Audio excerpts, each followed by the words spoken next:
নমস্কার, আমি Shukla blessing of Annapurna থেকে আজ বানাচ্ছি চিংড়ি মাছের বাটি চচ্চড়ি। প্রথমেই 200 গ্রাম চিংড়ি মাছ দিয়ে দিলাম, তারপর 4-5টা আলু ডুমো ডুমো করে কুচিয়ে রেখেছিলাম সেটা দিয়ে দিলাম, তারপর 2টো টমেটো কুচো করে দিয়েছি, 2টো মাঝারি সাইজের পেঁয়াজ কুচিয়ে দিয়েছি, 6-7 কোয়া রসুন আর একটু আদা আর 2টো কাঁচা লঙ্কা বেটে রেখেছিলাম ওটাও দিয়ে দিলাম, 4টে কাঁচা লঙ্কা কুচি রেখেছিলাম সেটা দিয়ে দিলাম, রসুনের কোয়া 7-8 কোয়া মতো সেটা দিয়ে দিলাম।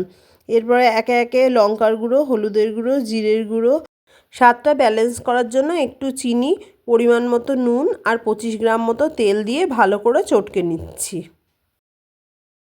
এবার ওপর থেকে হাফ গ্লাস মতো জল দিয়ে দিচ্ছি, তার ওপর থেকে অল্প একটু সর্ষের তেল দিয়ে ঢাকা দিয়ে এটা ধিমে আঁচে ভাপাতে দিচ্ছি। ঢাকাটা খুলে নিচ্ছি, মিনিট 10 মতো ভাপিয়েছি, আলুটা খুব সুন্দর সিদ্ধ হয়ে গেছে। গ্যাসটা ফুল ফ্লেম মতো 2-3 মিনিট দিচ্ছি, ঝোলটা যাতে শুকিয়ে যায়। এবার ওপর থেকে একটু ধনেপাতা দিয়ে দিলাম।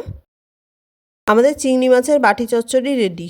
এটা খুব সুন্দর একটা রিফ্রেশিং রান্না, তেলও খুব কম লাগে। তোমাদের যদি ভালো লাগে তাহলে লাইক, শেয়ার আর সাবস্ক্রাইব করতে ভুলো না।